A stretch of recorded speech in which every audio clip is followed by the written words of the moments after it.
विद्यार्थियों, मैं अंतरा भाग 1 में कबीर के कुछ पद लगे हैं, उनकी व्याख्या करूँगा। पहले उनको पदों को पढ़ता हूँ और उसके बाद उनकी व्याख्या करूँगा। देखिएगा। अरे इन दो अन राह न पाई, हिंदू अपनी करे बड़ाई, गागर छुअनन दे, वेश्या के पायन तरु सोवे, नहीं नहीं देखो हिंदू आई, यह देखो हिंदू आई। मुसलमान के पीर औलिया, मुर्गी मुर्गा खाई, अरे इन दोवन राह न पाई, खाला केरी बेटी ब्याह है, घर ही में करे सगाई। फिर सुनिएगा। खाला केरी बेटी ब्याह है, घर ही में करे सगाई, बाहर से एक मुर्दा लाए, बाहर से एक मुर्गा लाए, धोय धाय चढ़वाई, अरे इन्हें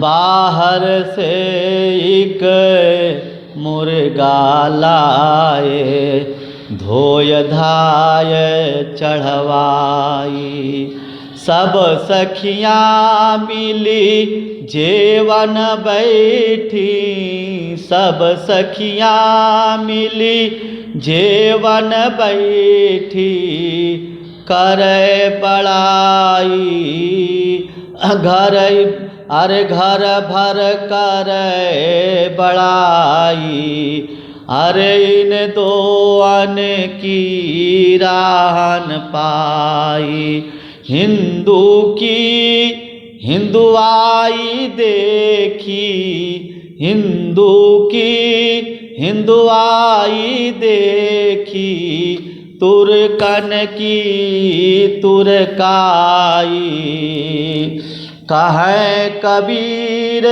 सुनो भाई साधो, कहे कबीर सुनो भाई साधो, कौन राह है जाई, अरे इन दोवन राहन पाई।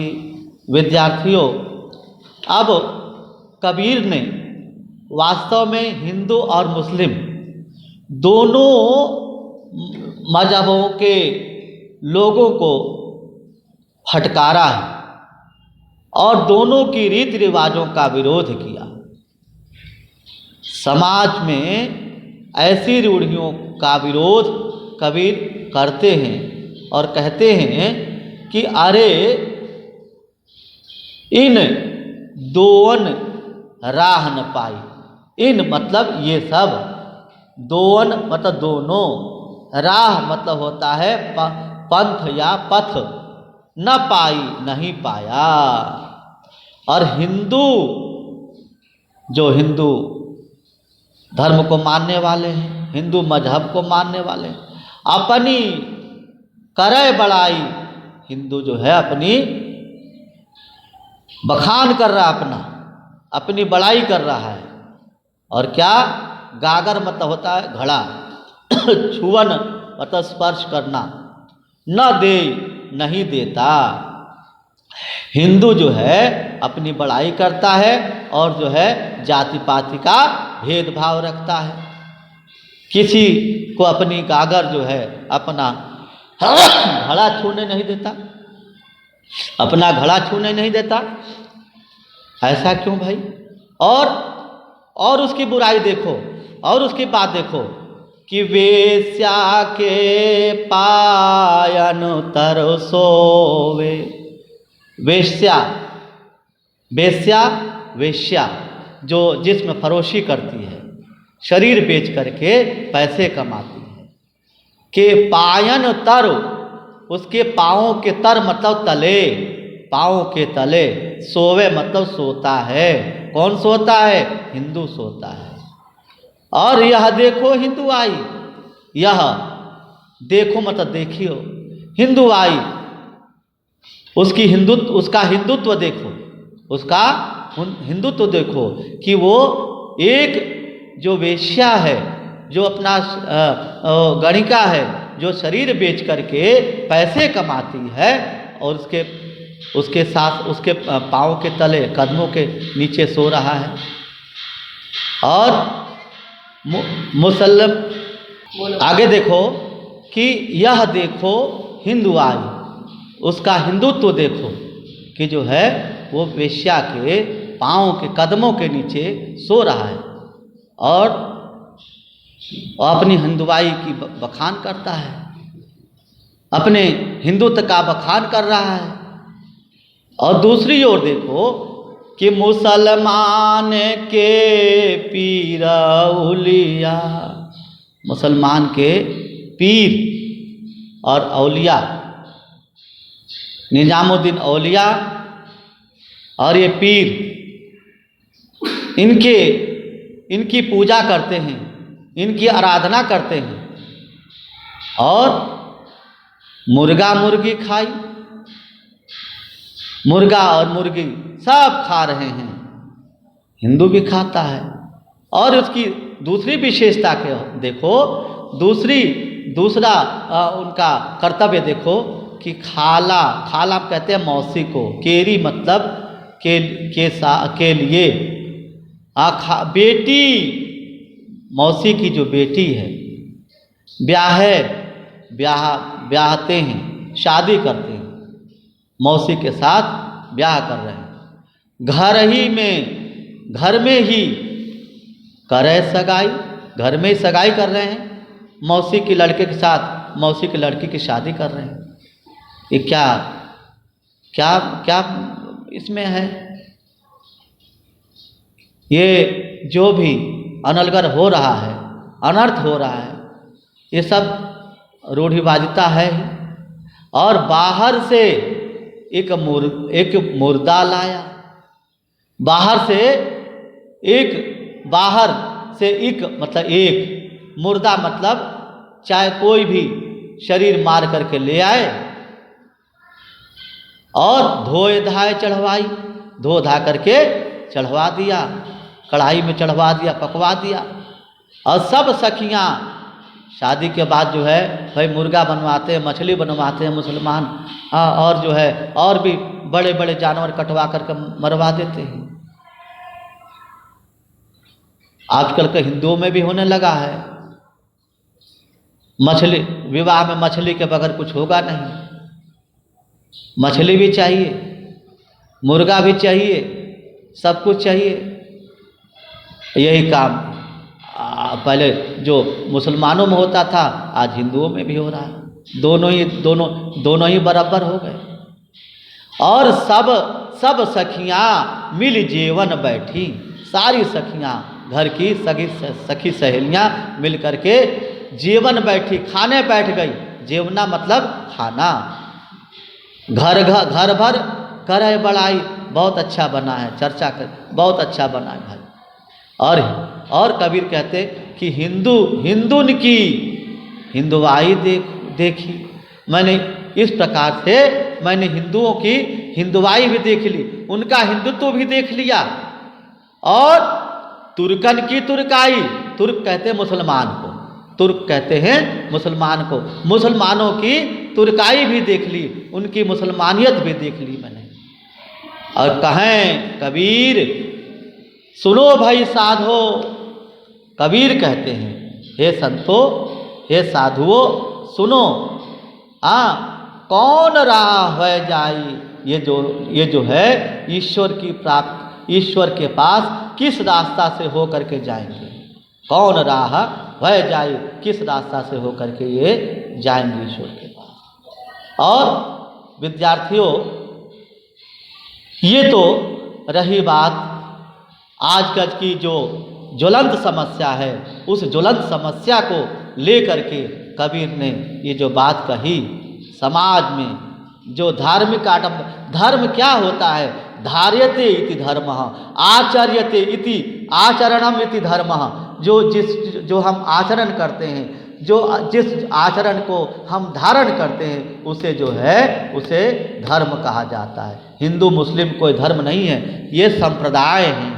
हिंदू और मुस्लिम जो है संप्रदाय हैं, ये सांप्रदायिक रास्ते हैं, और इन सांप्रदायिक रास्तों में इतनी गड़बड़ियां हैं, इतने मतभेद हैं, इन मतभेदों को देख करके कैसे जो है बात बनेगी, किस प्रकार से होगा। तो दूसरा पद है बच्चों, दूसरा पद देखिएगा कि इसमें कबीर ने आत्मा को स्त्री माना और परमात्मा उसका पति है। आत्मा स्त्री है और परमात्मा पति है। इस बात को लेकर के ये पद लिखा है, देखिएगा, बालम आओ हमारे गे हरे, बालम आओ हमारे गे हरे, तुम बिनु दुखिया दे हरे, सब कोई कहे तुम्हारी नारी, मोको लगता है लाज रे, मोको लगता है लाज रे, और दिल से नहीं लगाया तब लग, दिल से नहीं लगाया तब लग, कैसा कैसा सने हरे, और अन्नन अन्नन भावे नींद न आवे, अन्नन भावे नींद न आवे, गृह बन धरैन धीर रे, बालम आओ गे हरे, कामिनी को है बालम प्यारा, कामिनी को है बालम प्यारा, ज्यों प्यासे को नीर रे। यहाँ पर उत्प्रेक्षा अलंकार है, और है कोई ऐसा पर उपकारी, है कोई ऐसा पर उपकारी, पिवसों कहे सुनाय रे, अब तो बेहाल कबीर भयो है, अब तो बेहाल कबीर भयो है, बिन देखे जीव जाय रे, बालम आओ गे हरे। बच्चों, इसमें नायिका, विरहणी नायिका अपने प्रियतम से बिछड़ गई है और प्रियतम को बुला रही है, अर्थात आत्मा परमात्मा का आराधन कर रही है, आत्मा परमात्मा का स्मरण कर रही है। इसीलिए कबीर ने एक जगह और बात कही कि विरहिणी उठी उठी भूई परति, दर्शन कारण राम, मुआ पीछे देहुगे आवे कौने का। विरहिण उठी उठी भोई परत, दर्शन कारण राम, हे राम तुम्हारे कारण नायिका बिल्कुल विरहिणी हो गई है और बार बार उठ करके अब जमीन पर गिर जाती है, क्योंकि इतनी कमज़ोर हो गई है। हाँ, क्या वो तुम्हारे दर्शन के कारण क्या उसको मरने के बाद उसको दर्शन दोगे? और मरने के बाद दर्शन दोगे तो उस दर्शन का क्या क्या लाभ होगा? तो इसलिए बालम आओ गेहरे, हे प्रियतम। गे बालम मतलब होता है प्रियतम, आओ मतलब आओ, हमारे मेरे, गेह मतलब होता है घर, रे हे प्रियतम मेरे घर आओ, मेरे घर आओ। और तुम बिन दुखिया देह रे, तुम बिन तुम्हारे बगैर दुखिया मतलब दुखी, देह मतलब होता है शरीर, यह शरीर दुखी है, तुम्हारे बगैर शरीर दुखी है। हाँ, शरीर में कोई जान नहीं है। और सब कोई कहे तुम्हारी नारी, सब कोई कहता है कि मैं तुम्हारी पत्नी हूँ। हाँ, मैं तुम्हारी पत्नी हूँ, सब कोई यही कह रहा है कि आत्मा परमात्मा की पत्नी है।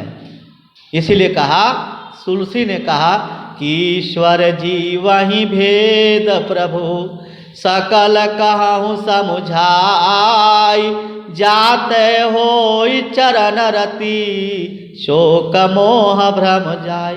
ईश्वर और जीव में क्या भेद है, ऐसा मुझे कह करके सुनाइए। और जिस जाते मतलब जिससे होई शोक मोह भ्रम जाए, जिससे कि मेरा शोक मोह और भ्रम चला जाए। तो इसीलिए कहा कि ईश्वर अंश जीवय विनाशी, चेतनया माला सहज सुख राशि। ईश्वर का अंश जीव है, जीव आत्मा ईश्वर का अंश है। और कैसा है? चेतन है। अमल का मतलब होता है मलहीन, मल रहित, सहज, बिल्कुल सीधा साधा। सुख राशि, सुख का राशि, सुख का राशि है, सुख का कोश है। तो इसीलिए बालम आओ गेह रे, तुम बिन दुखिया देह रे, तुम्हारे बगैर। सब कोई कहे तुम्हारी नारी, सब कोई कह रहा है कि वो तो है तुम्हारी पत्नी है, तुम्हारी स्त्री है। और क्या कहा? तुम्हारी नारी लगत लाज रे, ऐसा कहते जो है मुझे लाज लग रहा है। हाँ, क्या तुम्हारी नारी, तुम्हारी जो है पत्नी है। हाँ, तुम्हारी पत्नी है, सब कोई कहे तुम्हारी नारी। मोको, हाँ, मोको मतलब होता है मुझे, मोको का मतलब होता है मुझे। हाँ, लगत लाज रे, मुझे शर्म आ रही है। हाँ भाई, अगर कोई प्रेमिका अपने प्रियतम की बात बताती है, हाँ, तो कहती हाय शर्माऊँ, कैसे कैसे सुनाऊँ अपनी प्रेम कहानियाँ। तो इस प्रकार की बात हो यहाँ पर आत्मा और परमात्मा, आत्मा परमात्मा से मिलने के लिए तड़प रही है, छटपटा रही है। हाँ, और दिल से नहीं लगाया तब जब तक तुमने मुझे दिल से नहीं लगाया, आज जब हृदय से नहीं लगाया, और तब लग कैसा स्नेह रे, कैसा स्नेह। जब तक तुम मुझे अपने हृदय से नहीं लगाओगे तब तक मुझे कैसा पता चलेगा कि तुम मुझे प्यार करते हो, तुम मुझसे स्नेह करते हो। जब तक तुम मुझसे दिल से नहीं लगाओगे तो कैसे मानूंगी मैं। और दूसरी बात क्या हो रहा है कि तुम्हारे बगैर क्या क्या मेरे साथ हो रहा है। अन्न न भावे, अन्न मतलब होता है अनाज। भाना अच्छा नहीं लगना। नींद न आवे, नींद नहीं आती है तुम्हारे बगैर। अगृह घर, वन मतलब जंगल में। धरे न धीर रे, न जंगल में न घर में। धैर्य धारण नहीं हो पा रहा है, धैर्य धारण नहीं बना पा रही हूँ। और इसीलिए कामिनी को है बालम प्यारा। एक स्त्री को कौन प्यारा लगता है? उसका पति प्यारा लगता है। एक स्त्री को उसका पति प्यारा लगता है। बालम मतलब पति, साजन। सजना है सजना के लिए। हाँ, तो उसका पति उसको प्यारा लगता है, प्यारा लगता है। और कैसे, मानो कि जो प्यासे को नीर रे। हाँ, जिस प्रकार से प्यासे को पानी प्यारा लगता है, पानी अच्छा लगता है, उसी प्रकार से जो तड़पती हुई नायिका है, जो बिछड़ गई है, विरहिणी है, उसको उसका बालम जो है प्यारा लगता है। यहाँ पर विप्रलम्ब श्रृंगार है विद्यार्थियों, और उत्प्रेक्षा अलंकार है। और इसी प्रकार इसी समर्थन में तुलसी कहते हैं कि कामिहि नारी पियारी जिमि लोभी जिमि प्रिय दाम तिमि रघुनाथ निरंतर प्रिय लागहु मोहि राम। कामिहि नारी पियारी जिमि, जिस प्रकार से कामी को स्त्री प्यारी लगती है, उसी प्रकार जिमि लोभी प्रिय दाम, जिस प्रकार से लोभी को धन अच्छा लगता है, उसी प्रकार से हे रघुनाथ, हे राम जी, आप मुझे हमेशा हमेशा प्यारे लगें, हमेशा हमेशा अच्छे लगें, हमेशा आपके चरणों में मेरा ध्यान बना रहे। और इसी आगे कहते हैं कि है कोई ऐसा परोपकारी, कोई ऐसा परोपकार करने वाला व्यक्ति है कि वो परोपकारी कौन होगा? गुरु है। आत्मा से परमात्मा तक पहुंचाने का कार्य व्यापार गुरु का है। गुरु आत्मा से परमात्मा का मिलन कराता है। और गुरु सतगुरु हमसो रीझ से कही एक प्रसंग, बरसा बादर प्रेम का भीज गयो सब अंग। सतगुरु की कृपा से ही ईश्वर की प्राप्ति होती है। आत्मा और परमात्मा का मिलन ईश्वर की ही कृपा से होता है, गुरु की कृपा से होता है। हाँ, गुरु गुरुता जाने कोई कोई जेह की ही है। गुरु श्रद्धा होई, गुरु की महत्ता को वही व्यक्ति समझ सकता है, वही व्यक्ति जान सकता है जो गुरु के बारे में जानता है, गुरु की महिमा का वर्णन जानता है, गुरु के का महत्व जानता है। सॉरी। इस प्रकार से विद्यार्थियों आगे देखो कि है कोई ऐसा परोपकारी, वो है गुरु। कहे पियो सो कहे सुनाए रे, मेरे प्रियतम से सुना करके कह दे, मेरे प्रियतम से सुना करके कहे। क्या कहे कि अब तो बेहाल कबीर भयो है। अब तो बेहाल मतलब बिल्कुल व्याकुल, बेहाल मतलब होता है व्याकुल। कबीर कहते हैं भयो है, अब आत्मा जो है व्याकुल हो गई है परमात्मा से मिलने के लिए। हाँ, और बेहाल भयो है बिन देखे जीव जाय रे। बिना देखे जो है मेरे प्राण जो है अब जाना चाहते हैं, मेरे प्राण पखेरु निकल जाना चाहते हैं। इसलिए मेरे प्रियतम से मेरा संदेश कोई कह दे। हाँ, हमारे राम जी से राम राम कहियो जी हनुमान।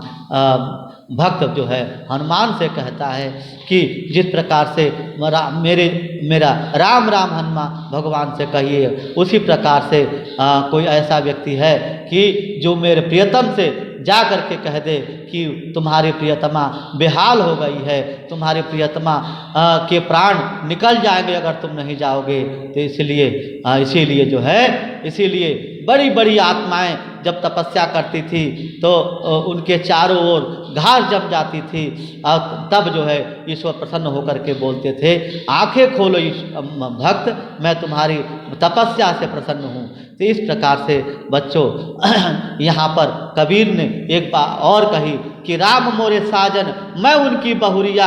हाँ, राम मोरे साजन मैं उनकी बहुरिया, मैं राम मेरे प्रियतम हैं, पति हैं, मैं उनकी बहुरिया हूँ। इसीलिए दुल्हन गावहु मंगलाचार, आज मोरे घर आए राम भरतार। तो बेटा कबीर की महिमा का वर्णन कोई नहीं कर सकता। कबीर जो है अखंड ब्रह्मज्ञानी थे, कबीर जो है तत्वज्ञानी थे, कबीर समाज सुधारक थे।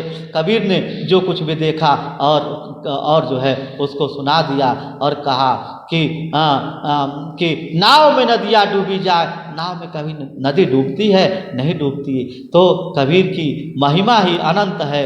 हाँ, और कबीर जो है एक ऐसे फक्कड़ व्यक्तित्व थे जिन्होंने समाज के लिए और रूढ़िवादियों को समाप्त करने के लिए समाज में अपना जीवन समर्पित कर दिया और अपने सब कुछ समर्पित कर दिए।